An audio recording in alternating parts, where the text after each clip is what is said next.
Bom dia, boa tarde, boa noite, bem-vindos ao Jornal da Quarentena. Hoje é uma edição especial, como todas as outras, mas desta vez sobre literatura. O que é que as pessoas estão lendo e o que é que não estão lendo?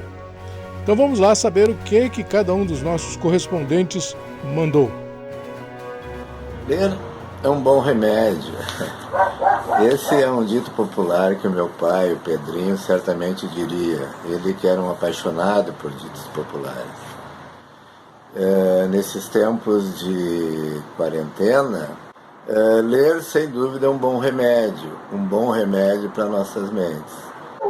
Diante de tantas hard news, leituras pesadas ao longo do dia, costumo ler à noite e intercalo 2 livros normalmente. Aqui à esquerda, estou quase terminando a biografia do Nelson Gonçalves, escrita pelo jornalista Cristiano Bass. Não por acaso, um dos ídolos do meu pai, o Pedrinho, que eu falei lá no início. É uma biografia detalhada, bem completa, com histórias maravilhosas do Nelson Gonçalves, que tinha o apelido de Metralha, por ser gago e falar muito. E aqui à direita, então, o David Lodge, que agora comecei.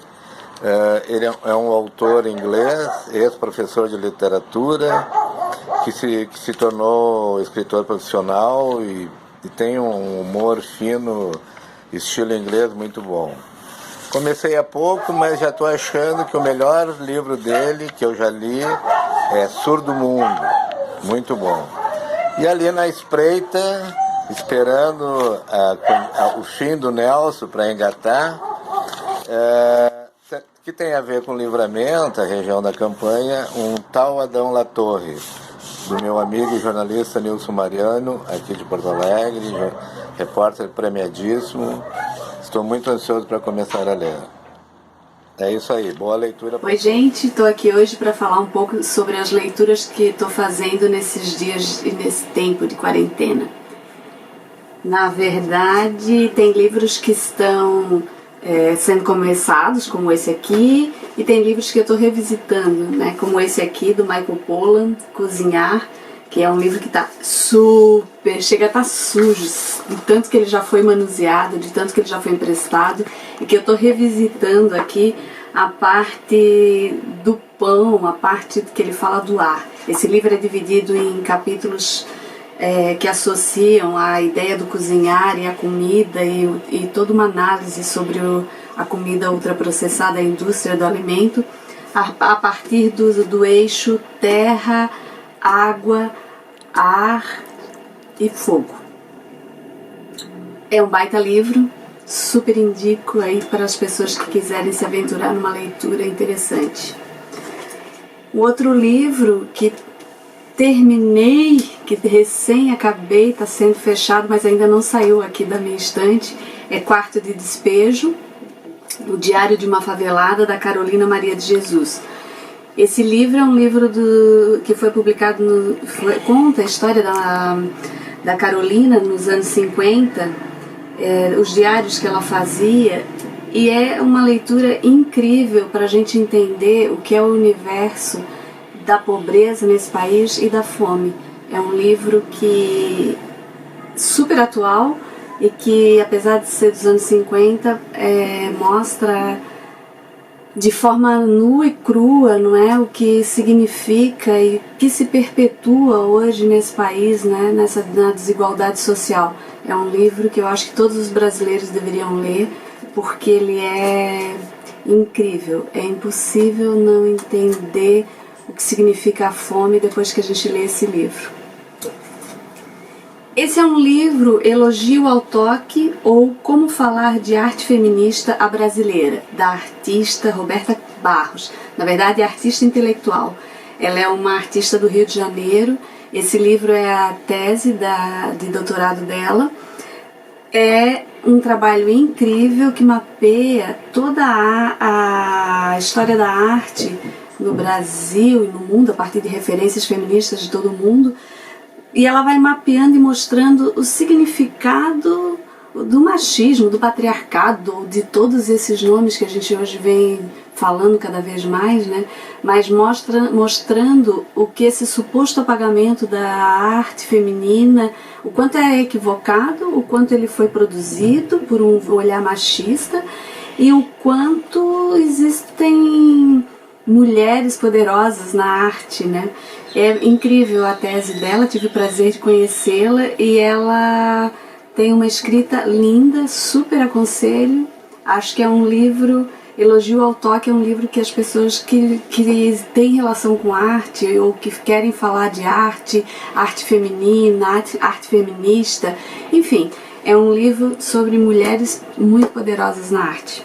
Vejam que eu estou numa linha bem feminista, estou aproveitando minha quarentena para fazer a leitura de muitas mulheres, leituras que eu já fiz e leituras que eu quero fazer e leituras que quero revisitar. Boa leitura aí nessa quarentena para vocês. Oi, gente. Hoje eu vou falar do livro Angela's Ashes para vocês. A tradução em português é As Cinzas de Angela.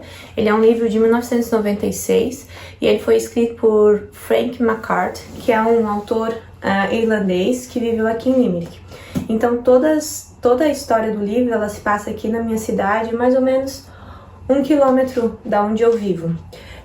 Esse é um livro que ele poderia ser apenas um livro muito triste, que conta a história de uma família muito pobre, que passou por muitas dificuldades, mas ele é muito mais que isso, porque além dele passar essa tristeza toda, ele consegue passar isso com muita leveza, e é uma leitura muito agradável, e a gente, ao mesmo tempo que está chorando, a gente está dando gargalhada. Eu vou ler um pedaço aqui, um pedacinho para vocês, para dar mais uma ideia de como é o livro. Quando penso na minha infância, pergunto a mim próprio, como consegui sobreviver? É claro que foi uma infância infeliz. Se tivesse sido feliz, dificilmente teria valido a pena. Pior do que qualquer vulgar infância infeliz é a infância infeliz de uma criança irlandesa, e pior ainda, de uma criança irlandesa e católica.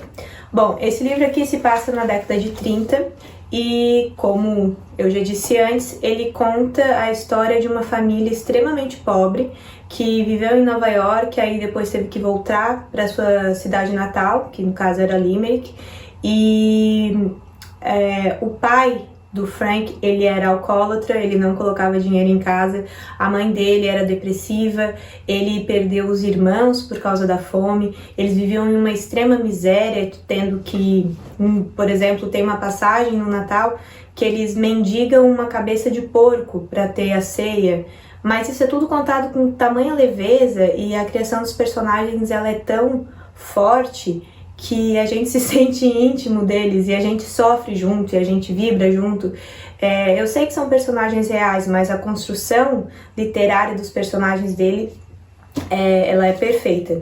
E como esse livro ele se passou aqui em Limerick, então a cidade toda, ela remete a isso, sabe?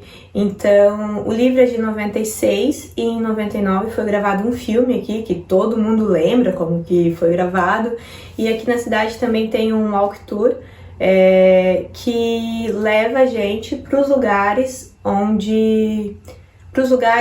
que aparecem no livro.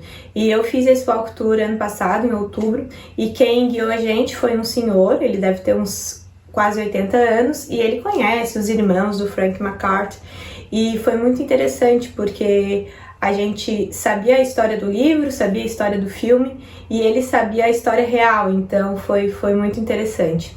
Então, essa é a minha recomendação para vocês, Angela's Ashes. Vale a pena, é um livro grande, mas ele é tão prazeroso de ler que a gente lê e nem sente o tempo passar, e é isso. Fim.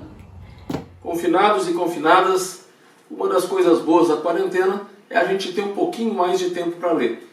E tenho feito leituras bem diversificadas, não ficar sempre no mesmo estilo, no mesmo tipo de conteúdo.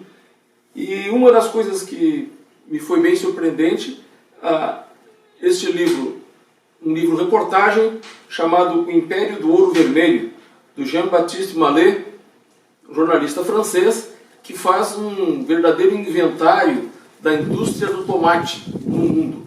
Viaja pela China, Estados Unidos, Itália, França e nos revela coisas absolutamente impressionantes, e certamente depois da gente ler isso aqui, ninguém mais compra uma lata de tomate com a mesma tranquilidade que comprava antes. Uma leitura super legal. Para tentar entender tudo o que está acontecendo também, eu acho que uma leitura bem interessante está sendo da Rosana Pinheiro Machado, O Amanhã Vai Ser Maior. Né? Uma interpretação dos acontecimentos políticos do Brasil, especialmente a partir dos movimentos de 2013. Baita leitura, está sendo super bacana. Mas a gente tem que dar lugar também às paixões, e por isso estou revisitando, e sempre revisito muito, Rubem Fonseca. E dessa vez o vertiginoso Secreções, Excreções e Desatinos. Esse é paixão. E também, usando bastante aqui o leitor eletrônico, o livrinho eletrônico, buscando informações, especialmente algumas coisas técnicas com relação a redes sociais, gestão de comunicação e especialmente alguns e-books relativos à produção de podcast, que é uma área de interesse mais recente. Um conjunto bacana que está tornando a quarentena mais agradável.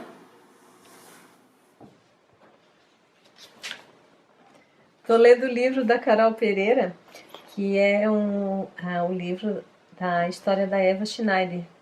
Ela é a nossa correspondente da Irlanda. Eu gosto muito de ler os livros da Carol. Eu já li o primeiro, né?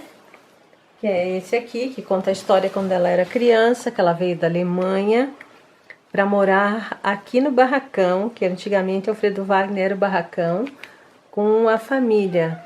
O pai dela, que é arqueólogo, mandou ela para ser cuidada aqui pelas tias. E o terceiro, o terceiro é a história da Eva, que já cresceu e foi morar fora do Brasil. O Sabu também foi junto, que vocês vão conhecer se ler o livro.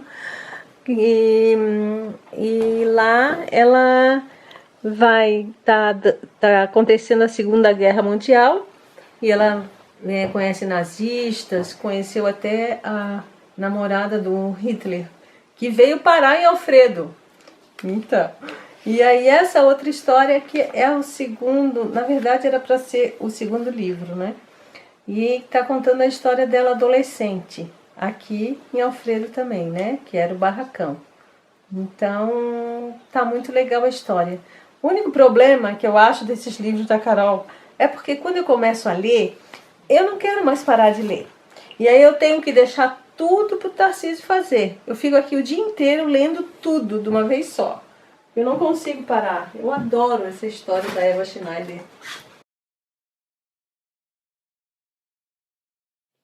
Olá, eu sou Billy Culleton, editor do portal Floripa Centro. Atualmente eu estou lendo esse livro que são contos filosóficos do mundo inteiro e que traz histórias tradicionais dos 5 continentes. Esse livro é de Jean-Claude Corrier, que traz histórias inteligentes, engraçadas e até misteriosas. E o fio condutor dessa obra, segundo o organizador, é que as histórias inventadas devem parecer verdadeiras e as histórias verdadeiras devem parecer inventadas. E também, como essa quarentena coincidiu com a Quaresma, tenho procurado um pouco de luz e respostas também na Bíblia. Os textos bíblicos que eu considero que são a máxima essência da sabedoria da humanidade. Tá bom? Grande abraço. Até mais. Ô César, não estou lendo muito não esses dias. Dei uma parada na leitura e passei a ver figurinha.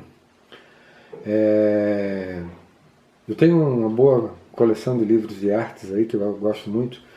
E então tenho 3 aqui que eu tenho visto ultimamente com mais frequência. Um é o Construtores das Artes Visuais, que traz na capa essa obra da Horaci Girolatti, que é um livro que eu editei em 2014. O outro é o Conhecimento Secreto de David Honey, que é um livro que eu vivo revisitando, porque ele tem umas teorias muito interessantes que eu vou mostrar já. E o outro é esse fantástico livro que eu ganhei da minha filha, a Melissa, A Batalha do Havaí, onde os autores esmiuçam o quadro do Pedro Américo. Bem legal também. O Construtores das Artes Visuais é um livro de 2014, que é o segundo de uma série de 2 livros, que mostram artistas que trabalharam, que viveram ou que passaram por Santa Catarina. Nesse volume ele mostra alguns mais antigos, Debré, por exemplo, e quem participou da equipe de seleção foi a Nery Pedroso, nossa correspondente também. Ele tem umas coisas bem legais, entre elas, por exemplo, as fotografias de Claro Hansen, um cara que veio para cá trabalhar na Lambers no começo do século XX, e lá ele fez uma série de retratos muito interessantes, desde a Guerra do Contestado até o próprio trabalho deles ali, né? O Conhecimento Secreto de David Hamming, ele desenvolve uma teoria, tenta provar no livro dele, que os artistas dos séculos XV, XVI, XVII até XVIII utilizavam instrumentos ópticos para conseguir os brilhos, as profundidades, principalmente os brilhos que era impossível a olho nu chegar naquela tom, naquela quantidade de detalhes que mostra como uma armadura de um quadro de Van Dyck ao lado e uma fotografia para fazer essa comparação. Essa era a tônica principal dele, a utilização de instrumentos ópticos já naquela época. A Batalha do Havaí é um livro de Lilian Moritz Schwartz, que detalha esmiuça o quadro de Pedro Américo, um quadro que está no Museu Nacional de Belas Artes, um quadro de 9 metros por 5 mais ou menos, onde ela, em fotografias de Jaime Ascioli, mostra em detalhes a crueza daquela guerra. O Pedro Américo era um pintor do Império, para retratar as grandezas do Império. E esse livro mostra o quadro famoso dele. O Pedro Américo era um dos grandes... era um companheiro do Vitor Meirelles, né, nas obras épicas do Brasil. É muito rico o livro. Ele traz detalhes que a gente, mesmo ficando algumas horas na frente do quadro lá no Rio de Janeiro, não consegue perceber.